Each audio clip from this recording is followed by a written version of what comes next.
Hold on. Today is another day in paradise with a lot of stuff going on. We have several things in the pipeline today. We have to paint beehives or a beehive because for the first time we're experimenting with horizontal hives. We had the Langstroth, the vertical hive so far. So new experience with bees, super exciting because we don't know what we're doing yet. We have to build, we have 3 new chicken coops that we have to put together as well because we're getting like 80 birds and we might have bitten up more than we can chew. Is that how you say? Yes. So we need more space. We gotta do that. We're all gonna team up. Kathy and the kids, we're all gonna help together. Kathy and the little one is gonna paint the hive, right? And the older one and me, we're gonna put the coops together and then we'll see what else we have to do. So let's get to it. You know, one of the things I've noticed, we're constantly looking for that perfect chicken coop, for that perfect shelter that's lightweight, but not light enough, so it doesn't fly away. But it's also convenient, that's easy to move, and that comes with all of the bells and whistles, and that's super predator proof. And that's kind of an oxymoron because, you know, you can have either or otherwise you have to find a balance. And so the balance we struck with this particular one is we got a relatively inexpensive one on Amazon. That's a little bit flimsy, but incredibly easy to move. And I think that's important because our daughter is going to run her flock in that. And so we wanted to keep it lightweight. Whether or not it's going to work out, we shall see. The other thing that I'm super excited about is those horizontal hives. We got them literally from horizontalhives.com. And of course, when everything was said and done, we realized that we forgot to paint the bottom. So had to turn it around, paint the bottom, and then wait for it to dry so we could apply the second coat.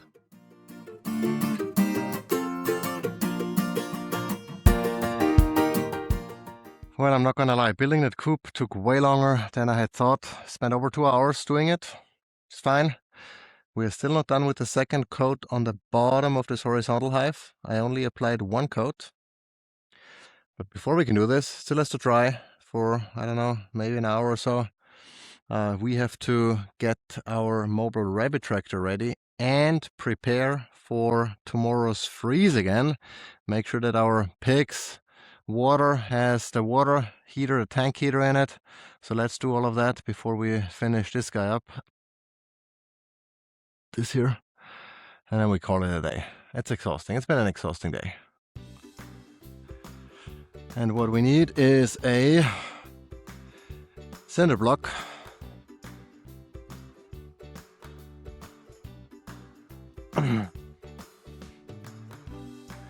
So that the lid of our rabbit tractor is not gonna fly away. A lot of walking. Turns out the more property you have, the more you walk. Which is not a bad thing, especially when the weather is nice.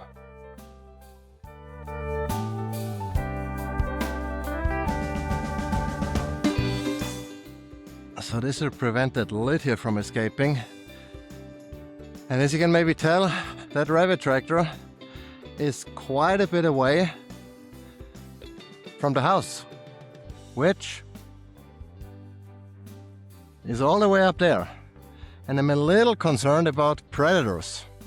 The farther away from the house, the higher the predator pressure probably is. But the problem is we need somewhat even ground for those rabbits. We want them to be on grass. Those are the kids, the grow-outs basically, that, you know, before they go to freezer camp, they spend a couple of weeks in here to grow, and, you know, otherwise we would have way too many rabbits in the hutches. So they should be on grass. That's good for them. It's good for us. It's good for the soil. But we need 2 conditions need to be met. It needs to be relatively flat, because if it's uneven, they could potentially escape, even though we have slats on the floor of this rabbit tractor, but the small ones that can still get out. We don't want to be chasing rabbits here on 45 acres. Well, they would not be surviving for very long anyway. And we need to be close to water. Now, down this line, we have hydrants every 100, 150 feet or so. So we can get a hose and fill up the water bucket. That's not a problem. but it's still very far away. Let's see how that goes. Not convinced yet, but moving on. Let's check on the piggies, shall we? Check out what I have done to this area. Completely uprooted, which is great because a lot of thorny brush and all kinds of crap was growing here that we don't really want. So I'm hoping by them disturbing that soil sufficiently, it's gonna give the seeds that are in the soil a chance to germinate, especially with all of the manure, all of the nutrients. And so we hopefully have something growing other than brush. But what we need to do for tomorrow is, since it's gonna be freezing again after today's summer-like day. Hey piggies, we are on uneven ground here, huh? Look at them. They should both be pregnant. This one definitely is. She has a big belly, so she should fare sometime between March and April. We don't know exactly because we don't know when she was bred. And this one is starting to get a little bit of a bigger belly, so I'm hoping she's pregnant too. Are you pregnant? Huh? We need bacon. Yeah? Alright, anyway, what we have to do is we have to winterize this barrel using a bucket heater or a barrel heater, something like this here. This goes in there, but in order for that to work, we need to get a power cord all the way down here, so let me grab that.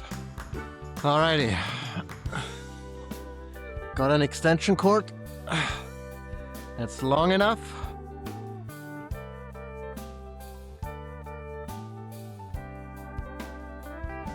Careful, don't get sapped.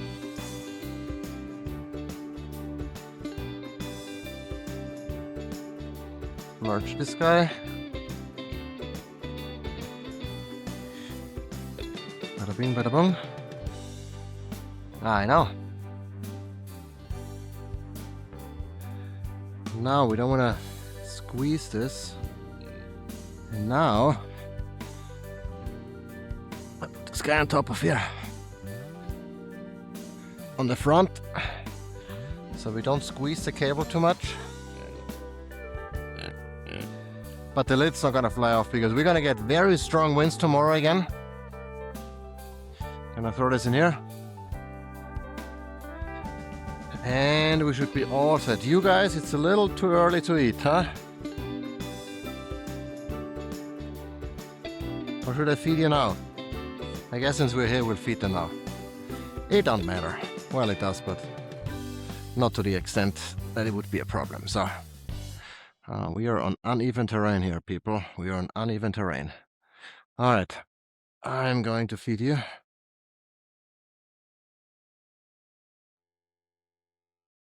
Two pounds of grains our piggies get.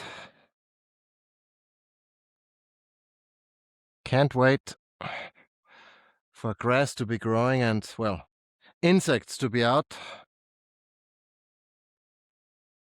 so they can get more of the forage from the land rather than grains.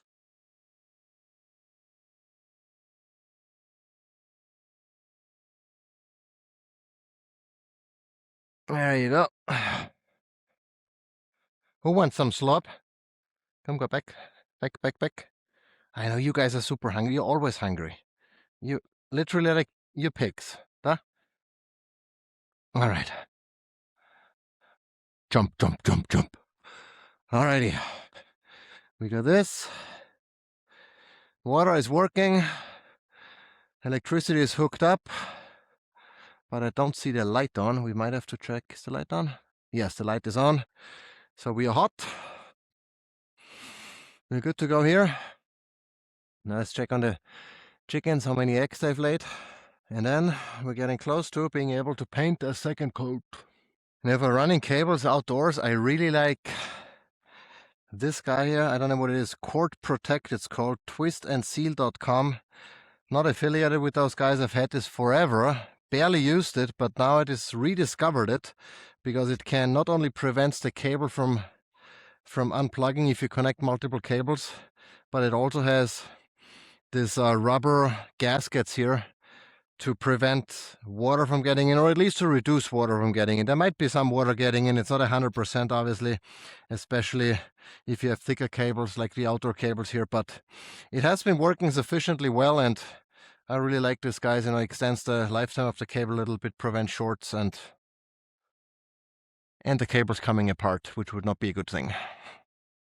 One thing that we have severely underestimated on the old property was how much land you need for chickens. I mean, especially if you have 30 plus chickens. We have now, or birds in general, we have now 31 chickens, a couple of turkeys, guineas, and manure is the amount that they poop is just incredible. And you don't want to have too much manure in one spot. You definitely don't want to have your birds being exposed to the manure for extended periods, and so moving them daily is our way of handling it. And just so you have an idea, they've been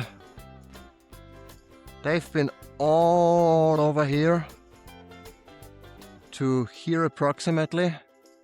Now they're back there.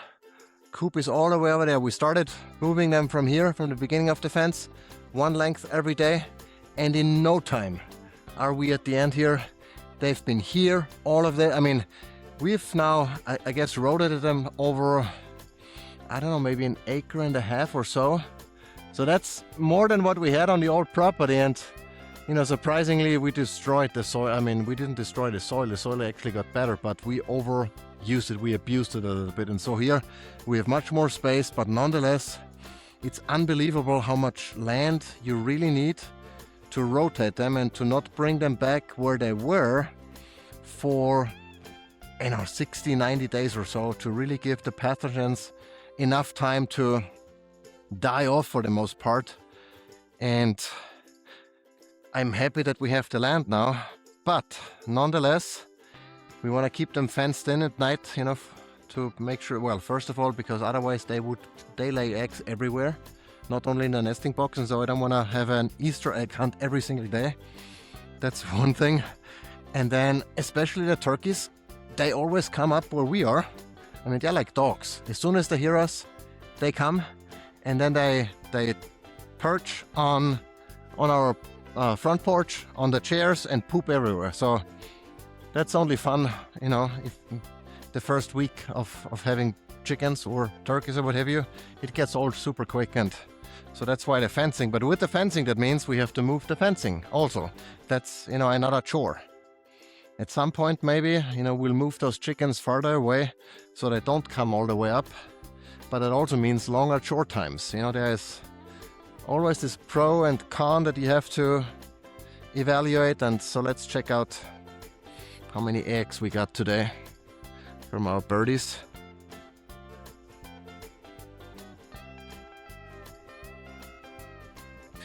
What I like is that we can access the eggs from the egg hatch from outside, so we don't have to go in. That's convenient, and we have a bunch of eggs here. Let's see. Isabella is probably gonna collect them later, but for now, let's give it a quick count. We have 1, 2, 3, 4, 5, 6, 7, 8, 9, 10, 11, 12, 13. 13 that I can see. And then however many those chickens laid in other spots. We know a couple of spots that we have to check every day because they drop an egg or two or 3 or 4 there. But yeah, let's say we got, 16, 17 eggs a day out of 27 laying hens. It's not terrible, but some of them have to retire. They're already 2.5, 3.5 years old, somewhere in that range. And they're getting towards the end of their productive life, and so that's why we're getting new ones in April, May, and a bunch of them are gonna go to the pot, to the crock pot that is, so we can turn them into stock. They don't know it yet, don't tell them. I also have to start testing some of the newer plunges, you know, for my day job, for the real job that actually earns the money.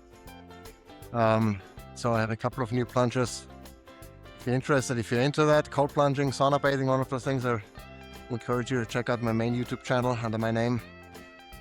The new ice barrel with a chiller, and we have 3 Nordic wave plunges. The Viking, which is massive, the upright one, and then the hybrid, which is a little bit a combo between a barrel and a tub. So I have to start doing those reviews, testing them, but maybe not tomorrow, because tomorrow it's gonna be freezing.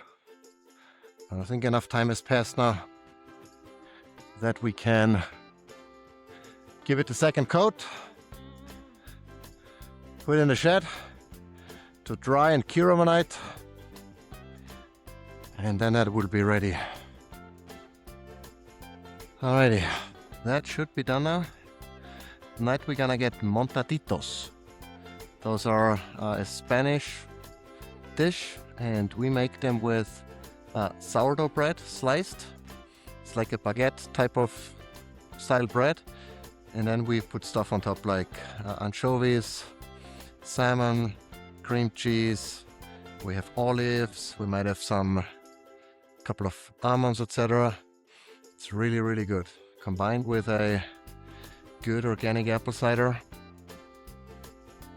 Looking forward to that. And that's time to clean up. Then we're gonna wrap this party up. This is what we're gonna have. Montaditos. I'm gonna eat all of them.